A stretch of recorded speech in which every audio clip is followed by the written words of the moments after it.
நாராயணீயம் 18வது தசகம் விளக்க உரை. பிருத்து சரித்தம். ஸ்லோகம் 1. வேணன் சரித்தமும் அங்கன் வனம் செல்லுதலும். துருவனுடைய சரித்திரத்தை 17வது தசகத்தில் நாராயண நம்பூதிரி பக்தி ததும்ப வர்ணித்தார். பிறகு துருவனுடைய வம்சத்தில் ஸ்ரீ பகவான் பிருத்து சக்கரவர்த்தியாக அவதரித்த சரிதத்தை சொல்ல எண்ணி நாஸ்திகனான வேணனும் துருவனுடைய குலத்திலேயே பிறந்தான் என்று வருத்தத்துடன் நம்பூதிரி சொல்லத் தொடங்குகிறார். ராஜகுலத்தில் பிறந்து ராஜ்யபாரம் செய்யும் ஒருவன் நாஸ்திகனாக இருந்தால் தேசமே தெய்வ பலமில்லாமல் தவிர்க்க முடியாத பல துன்பங்களுக்கு உள்ளாகி நித்தியம் துக்கத்தை அனுபவிக்க நேரிடும். வேணனோ ராஜகுலத்தில் பிறந்தவன், அதிலும் பரம பக்தனான துருவனுடைய குலத்தில் பிறந்தவன். வேணன் சிறு பிராயத்திலேயே தன் தாயின் பிதாவான அசுரத்தன்மை பொருந்திய மிருத்யு என்பவனிடம் சென்று அவனிடம் வசித்தான். அதனால் வேணன் அதர்ம பற்று உள்ளவனாக ஆகிவிட்டான். கெட்ட சங்கம் மனதை கெடுத்துவிடும் அல்லவா? அதிலும் சிறு குழந்தைகளின் மனம் துஷ்ட சங்கத்தினால் உடனே கெட்டுவிடும். சிறிது காலம் சென்று வேணன் பிதாவினிடம் வந்தான். அங்கும் குழந்தைகளுடன் விளையாடும் போது பலாத்காரமாய் பலரை கொன்று விட்டான். இதனால் தேசம் முழுவதும் வேணனை கண்டு அலற ஆரம்பித்து விட்டது. அங்கன் சொல்லியும் வேணன் கேட்கவில்லை. இதனால் அங்கனுடைய மனம் தவித்தது. உலகத்தில் உள்ள மக்களை தன் குழந்தைகளைப் போல பாவிப்பவனே அரசன். தன் பிள்ளையான வேணன் தன் தேச மக்களை ஹிம்சித்ததை தன் மக்களை ஹிம்சித்ததாகவே எண்ணினான். அதனால் அரசன் நள்ளிரவில் எல்லா பாக்கியங்களும் நிரம்பிய ராஜ்யத்தையும் பக்கத்தில் தூங்கிய வேணன் தாயாகிய சுனீதையையும் விட்டுவிட்டு ஒருவருடைய கண்ணிலும் படாமல் தூங்காமலே ஸ்ரீ பகவானை உபாசிக்க காடு சென்றான். ஸ்லோகம் 2. வேணனுடைய பட்டாபிஷேகமும் அவன் யாகங்களுக்கு தடை உத்தரவு போடுதலும். அங்கன் தனது புத்திரனின் கெட்ட செயலால் காடு சென்றவுடன் ஆச்சாரியர்கள், மந்திரிகள், சிநேகிதர்கள் மற்றுமுள்ள பிரஜைகள் பலர் கூட்டம் கூட்டமாய் அங்கனை பூமி முழுவதும் சோகத்தினால் மிகவும் வாடியவர்களாக தேடினார்கள். அரசனை அவர்களால் கண்டுபிடிக்க முடியவில்லை. பாபியை அரசனாக்க மக்களுக்கு இஷ்டமில்லாதிருந்தும் அரசன் இல்லாத ராஜ்யத்தில் அராஜகத்தால் கெடுதல் ஏற்படும். ஆதலாலும் நற்குலத்தில் தோன்றிய காரணத்தாலும் நகரில் உள்ள பெரியோர் வேணனை அரசனாக்கி விட்டனர். யஜ்ஞம் ஒன்றுதான் எல்லா உலகிற்கும் க்ஷேமத்தை விளைவிக்க கூடியது. சிறியதான ஏதாவது ஒரு கர்மாவை செய்தால் அது செய்கிறவனையும் அவன் குடும்பத்தினரையும் மட்டுமே காக்கும். யாகமோவெனில் மிகச்சிறந்த கர்மா. ஆகையால் அது இவ்வுலகம், தேவலோகம் முதலிய யாவற்றிற்கும் க்ஷேமத்தை கொடுக்கக்கூடியது. இத்தகைய யஜ்ஞத்தை இவன் தடை செய்ததால் எல்லா உலகிற்கும் கேடு செய்தவன் ஆகிறான். இவ்வாறு சத்காரியங்களை தடுத்ததனால் வேணனுக்கு நேர்ந்த கதியை பின்னால் நம்பூதிரி கூறப்போகிறார். ஆகையால் சத்கர்மாக்களை யாவரும் செய்ய வேண்டும், அல்லது செய்பவருக்கு உதவியாவது புரிய வேண்டும், அல்லது செய்பவர்களுக்கு தடை செய்யாமலாவது இருக்க வேண்டும். இவையாவும் தர்மமே. ஸ்லோகம் 3. வேணன் ஸ்ரீ பகவானை நிந்திப்பதும் முனி சாபத்தால் வேணன் மரிப்பதும். யாகம் முதலிய சத்காரியங்களை வேணன் தடுத்ததன் மூலம் உலகிற்கு பல துன்பங்கள் உண்டாக ஆரம்பித்து விட்டன. இதை கண்ட தயாளுகளான மகரிஷிகள் வேணனுக்கு நன்மையை உபதேசம் செய்ய வந்தனர். வேணன் மகரிஷிகளை நிந்தித்தான். பகவானை நேராக நிந்திக்கவில்லை. அதற்கு காரணம் பகவான் இருப்பதாகவே அவன் கருதவில்லை. தெய்வம் இல்லை என்று சொல்வதனால் மட்டும் அவனை நாஸ்திகன் என சொல்ல முடியாது. வேதத்தை ஒப்புக்கொள்ளாவிட்டால் தான் ஒருவனை நாஸ்திகன் என சொல்ல வேண்டும். இவன் வேதத்தில் சொல்லிய யஜ்ஞம், தானம் முதலியவற்றை செய்யக்கூடாது என சொன்னதால் தான் இவனை பெரியோர்கள் நாஸ்திகன் என்கிறார்கள். அதனால் வேணன் பிரம்மசாபத்திற்கு ஆளாகிவிட்டான். சாமானியமானவர்கள் சபிக்கவில்லை. சாமானியமானவர்கள் சபித்திருந்தால் அதன் பயனை அவன் சிறிது காலம் சென்று அடைந்திருப்பான். சிறந்த முனிவர்கள் சபித்ததாலேயே வேணன் அதன் பயனை உடனே அனுபவிக்க நேர்ந்தது. வேணனின் முடிவு அதிசீக்கிரமாக ஏற்பட்டது. ஸ்லோகம் 4. ஸ்ரீ பகவான் பிருத்துவாக அவதரித்தல். ஸ்ரீ பகவானுடைய நிந்தையினாலேயே கொல்லப்பட்ட வேணனை ஹூங்காரத்தால் அழித்தனர். இவ்வாறு வேணன் முனி சாபத்தால் உயிரிழந்தான். தாயான சுனீத்தை வேணனின் அந்த சடலத்தை, அதாவது அந்த மரித்த சரீரத்தை மந்திர பலத்தினால் காப்பாற்றி வந்தாள். தேசமோ அராஜகமாகிவிட்டது. அதனால் எங்கு பார்த்தாலும் திருட்டு பயம் வளர்ந்து விட்டது. தபஸ்விகளான மகரிஷிகள் இம்மாதிரியான நிலை உலகிற்கு வந்தது கண்டு கவலையுற்றார்கள். அதோடு முனிவர்கள் வேணனின் அரண்மனைக்கு வந்தனர். வேணனின் தாயான சுனீத்தை வேணனுடைய சரீரத்தை பிழைக்கச் செய்யும்படி அவர்களிடம் வேண்டினாள். ஆனால் முனிவர்களின் மனம் பாப்பியான வேணனை பிழைக்கச் செய்ய துணிவு பெறவில்லை. அரணிக்கட்டையை கடைந்து யாகங்களுக்கு அக்னி எடுப்பது போல வேணனுடைய தொடையை முனிவர்கள் கடைந்தார்கள். அதிலிருந்து விகாரமான சரீரமுள்ள ஓர் மனிதன் தோன்றினான். காக்கை போல கருத்த நிறம், சிறிய அவயவங்கள், குட்டையான கைகள், பெரிய முகவாய்க்கட்டை, குட்டையான கால்கள், அமுங்கிய முன்மூக்கு, சிவந்த கண்கள், செம்பட்டை மயிர், இவ்விதமான ரூபமுள்ள அவன் முனிவர்களை வணங்கினான். கவலையுற்று நின்றான். தான் என்ன செய்ய வேண்டும் என்று வேண்டி நின்றான். இப்படி விகாரமான மனிதன் வேணனின் உடலில் இருந்து தோன்றியதும் வேணனின் பாபம் எல்லாம் போய்விட்டதாம். வேணன் சரீரத்திலிருந்து பாப்பம் வெளிப்பட்டதும் அவனுடைய கைகளை முனிவர்கள் கடைந்தனர். அதிலிருந்து மகாவிஷ்ணுவின் அம்சமான பிருத்துவும் மகாலட்சுமியின் அம்சமான அர்ச்சிஸ் என்ற ஸ்திரீயும் உண்டானார்கள். ஸ்லோகம் 5. பிருத்து பூமியை சமப்படுத்துதல். உலகில் முதலில் ராஜா என்ற பெயரை விஷ்ணுவின் அம்சமாக தோன்றிய பிருத்துதான் அடைந்தார். ஆகையால் அவருக்கு ஆதிராஜன் என்று பெயர். வேணனின் பிள்ளையான பிருத்துவின் வலது கையில் ஸ்ரீ நாராயணனுடைய அடையாளமான சக்கர ரேகையையும் கால்களில் பத்ம ரேகையையும் கண்டு ஹரியின் அம்சமென்றே தீர்மானித்தார் என்றும் கூறப்படுகிறது. அர்ச்சிசுடன் பிருத்துவுக்கு வேத வித்துவுக்கள் பட்டாபிஷேகம் செய்து வைத்தனர். அப்பொழுது பிரம்மா முதலிய தேவர்கள் கவச்சம் முதலியவற்றை கொணர்ந்து பரிசாக அளித்தனர். வேணனுடைய பாபத்தால் பூமியில் உள்ள எல்லா விதமான பயிர் முதலிய பொருட்கள் மறைந்து விட்டன. இதனால் பசியால் வாட்டமுற்று மக்கள் பிருத்துவை சரணமடைந்ததாகவும், இதை கேட்ட பிருத்து பூமியின் மீது கோபம் கொண்டு வில்லை எடுத்துக்கொண்டு திரிபுர சம்ஹார காலத்தில் பரமேஸ்வரன் போல பூமியை வதம் செய்ய தொடங்கினார். பூமியும் பசு உருவம் கொண்டு திக்குகளில் ஓடினாள். வெகு தூரம் ஓடியும் பிறகு ஓட முடியாதவளாக பிருத்துவை சரணமடைந்து தன்னை காக்க வேண்டும் என்று வேண்டினாள். பூமி தேவி இயற்கையாகவே மேடு பள்ளம் உள்ளவள். பகவானுடைய அவதாரமான பிருத்து கோபத்தால் வில்லை எடுத்து பசு உருவம் கொண்ட பூமியை துரத்தி சென்றார். இவர் காலடி வைத்த இடமெல்லாம் பள்ளமாகவும் மற்ற பாகம் மேடாகவும் ஆனதாக தெரிகிறது. அதனால் மேடு பள்ளங்கள் அதிகமாகிவிட்டன. இதையெல்லாம் நிரவி சமமாக்கும்படி கேட்டுக்கொண்டாள் பூமி தேவி. பிருத்துவும் அவ்விதமே சமப்படுத்தி விட்டார். அதனால் தான் பூமி பயிர் செய்வதற்கு தகுதி பெற்றது. பிருத்துவினால் சமமாக்கப்பட்டதால் பூமிக்கு பிருத்துவி என்ற பெயர் வழங்கலாயிற்று. ஸ்லோகம் 6. பூமியிலிருந்து எல்லா ரசங்களையும் கறப்பது. வேணனின் அதர்ம செயலால் நெல் முதலிய தானியம் எல்லாவற்றையும் வெளியிடாமல் பசுமாடு பாலை எக்கி அடக்கி கொண்டு விடுவது போல பூதேவி தன்னுள்ளேயே வைத்துக் கொண்டு விட்டாள். பசு உள்ளே எக்கின பாலை பெறுவதற்கு அதன் அன்புக்கு பாத்திரமான கன்றை ஊட்டச் செய்து பால் சுரக்கச் செய்கிறோம். அம்மாதிரி பூமி தேவி உள்ளடக்கின பொருட்களை கறப்பதற்கு எங்கும் கன்றுகள் வேண்டியதாயிற்று.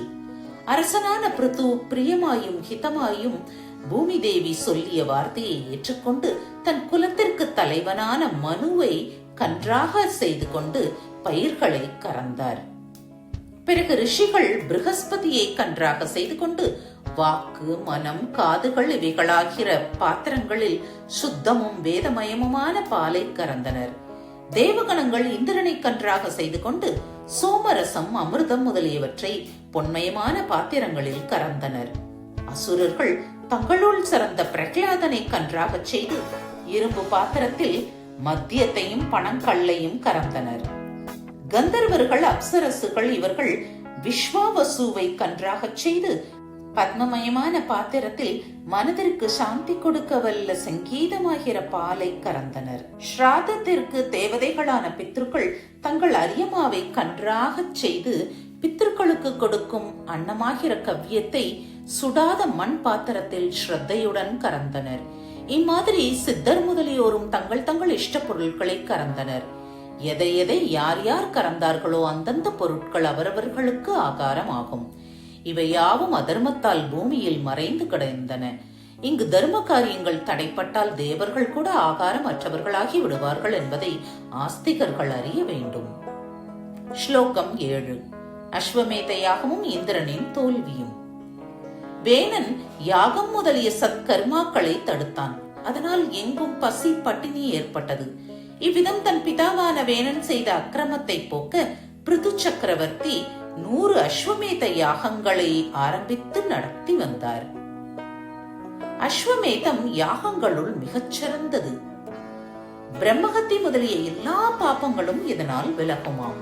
இப்படி பிருது அஸ்வமேதங்களை ஆரம்பித்து செய்து வரும்போது 100வது அஸ்வமேதத்தை ஆரம்பிக்க சங்கல்பித்தார். இதை கண்ட தேவேந்திரன், நானும் சதமகன் 100 அஸ்வமேதம் செய்தவன், பிருத்துவும் சதமகன் ஆவதா என்று பொறாமை கொண்டான். இந்த யாகத்தை முடிவு பெறாது செய்ய முயன்றான். ஆகவே இந்த யாகத்திற்கு பிரதான பசுவான அஸ்வத்தை, அதாவது குதிரையை அபகரித்தான். யாகத்தை ஆஸ்திகன் தடுக்க மாட்டான். ஆதலால் தேவேந்திரன் ஆஸ்திக வேஷத்தோடு வராமல் நாஸ்திக வேஷத்தோடு வந்தான். மனு பிறந்த இடமான பிரம்மாவர்த்தத்தில் சரஸ்வதி நதிக்கரையில் 100 அஸ்வமேத யாகத்தை செய்வதற்காக பிருது தீட்சை அடைந்தார். அந்த யாகசாலையில் சாக்ஷாத் ஹரி நாராயணன் பரமசிவனுடனும் பிரம்மாவுடனும் சர்வ தேவர்களுடனும் அஷ்ட திக் பாலகர்களுடனும் நேரில் தரிசனம் அளித்து ஹவிர் பாகத்தை பெற்றார். அந்த பகவானை கந்தர்வர்களும் அப்சரசுகளும் முனிவர்களும் ஸ்தோத்திரம் செய்தனர். இவ்விதம் யாகம் செய்ய ஆரம்பித்ததும் பூமி தேவியானவள் சர்வ சம்ருத்திகளையும் கொடுக்க ஆரம்பித்து விட்டாளாம். இந்திரன் பல வேஷங்களுடன் தோன்றினானாம். அந்த உருவங்கள் பாபகுறி உள்ளவைகள். அவை பாகண்ட ரூபம் என சொல்லப்படுகின்றன.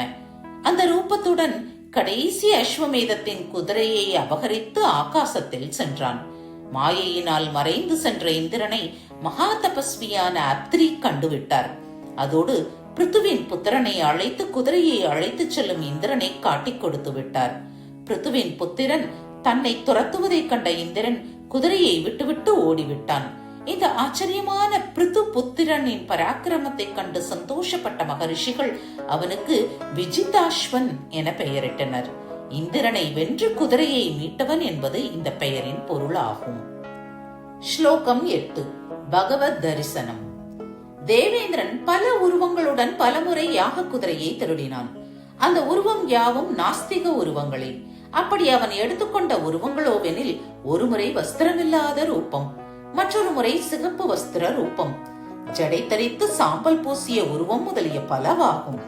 இந்த ரூபங்களை பார்த்த சிலர் இவற்றை சுத்த ரூபம் என்று கருதிவிட்டனர்.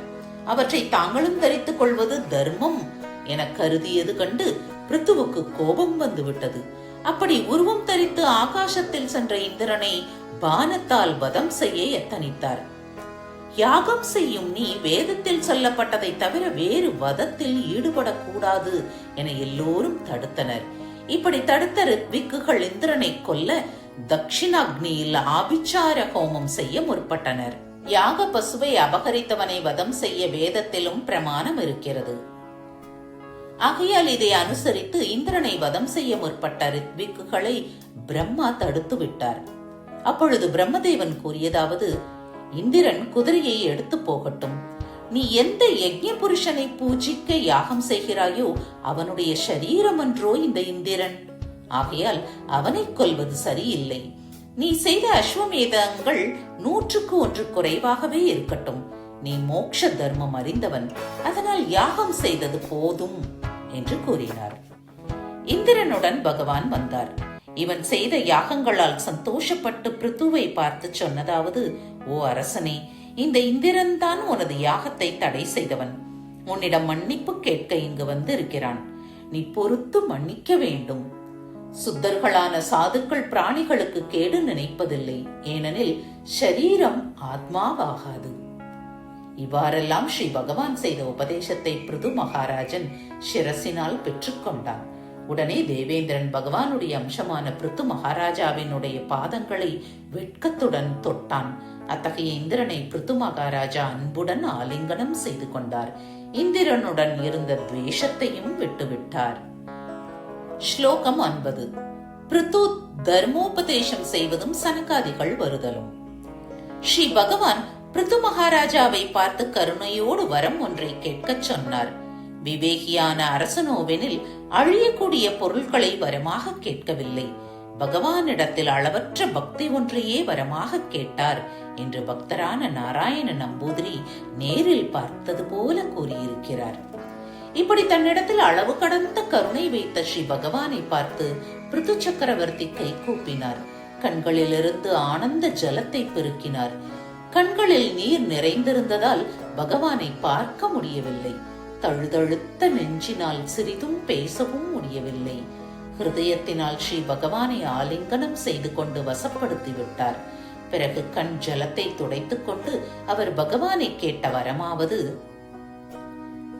தங்கள் சரண கமல பக்தியை உண்டு பண்ணும் கதாஸ்ரவணம் இல்லாதது எதுவாயினும் மோட்சமாயிருந்தாலும் எனக்கு தேவையில்லை. மகான்களுடைய உள்ளத்தில் நிரம்பி அங்கு இடமில்லாமல் அவர்கள் முகத்தின் வழியாக ததும்பி வெளிவரும் பகவத் குணங்களை கேட்பதற்கு 10,000 காதுகளை கொடுக்க வேண்டும். இதுவே எனக்கு வேண்டிய வரம் என விஸ்தாரமாக ஸ்ரீமத் பாகவதத்தில் சொல்லியிருப்பதை நாராயண நம்பூதிரி ஒரே வரியில் இங்கே விளக்கி இருக்கிறார். பல காலம் ராஜ்யம் நடத்தி விஷயத்தில் பற்று அற்றவராய் கங்கை யமுனை ஆகிய 2 மகாநதிகளின் நடுவில் உள்ள புண்ணியமான இடத்தில் போய் வசித்தார். இப்படி அங்கு வசித்து வரும் பொழுது சத்திர யாகம் ஒன்று நடைபெற்றது. அதற்கு தேவர்களும் பிரம்ம ரிஷிகளும் ராஜ ரிஷிகளும் வந்தனர். அந்த யாக மத்தியில் அரசன் தர்மத்தை பற்றி பேசினான். இப்படி தர்மம் சொன்ன அரசனை அங்குள்ள சாதுக்கள் புகழ்ந்து பேசும் பொழுது சனகாதிகளான 4 ஆகாசத்தில் இருந்து அந்த இடத்திற்கு இறங்கினார்கள். ஸ்ரீ பிருத்து மகாராஜன் சாதுக்கள் முன்னிலையில் தர்மத்தை பற்றி பேசியவுடனேயே ஞானிகளும் பிறவியிலேயே துறவிகளுமான சனகாதிகள் வந்தார்கள். அதனால் மகத்தான க்ஷேமம் உண்டாகும் என்பதையும் தர்மத்தின் மகிமை அத்தகைய பெருமை வாய்ந்தது என்பதையும் நாம் உணர வேண்டும். ஸ்லோகம் 10. அரசனுக்கு ஆத்ம ஞானம் உபதேசித்தல். சனகாதிகளால் உபதேசம் அடைந்த பின்னரும் பிருத்து மகாராஜன் ராஜ்ய பரிபாலனம் செய்தார். செய்ய வேண்டிய காரியங்களை எல்லாம் விதிப்படியும் ஒழுங்காகவும் பற்றுதலின்றியும் செய்து கர்ம பலனையெல்லாம் பிரம்மார்ப்பணம் செய்தார். 5 புத்திரர்களையும் பெற்றார். ராஜ்யபாரத்தை பிள்ளைகளிடம் ஒப்புவித்து இவ்வாறு பகவத் கட்டளைப்படி தான் செய்ய வேண்டியதை எல்லாம் ஒழுங்காக செய்து முடித்த பின் தன் மனைவியுடன் தப்போவனம் சென்றார். அர்ச்சிஸ் என்ற பிருத்து மகாராஜனின் பத்னியும் அதுவரை கூட இருந்த ரிஷி பத்னிகளைப் போலவே தவ வாழ்க்கையை மேற்கொண்டு சிசுரூக்ஷை செய்து வந்தாள். அந்த உத்தம பத்னியான அர்ச்சிஸ் என்னும் தேவி கணவன் பிரம்ம சாயுஜ்யம் பெற்று உடலை நீத்ததும் பிருத்து அடைந்த உத்தம லோகத்தையே பிருத்து பத்னியும் அடைந்தாள். ஸ்ரீஹரையே நமக. சர்வத்ர கோவிந்த நாம சங்கீர்த்தனம் கோவிந்த கோவிந்தா.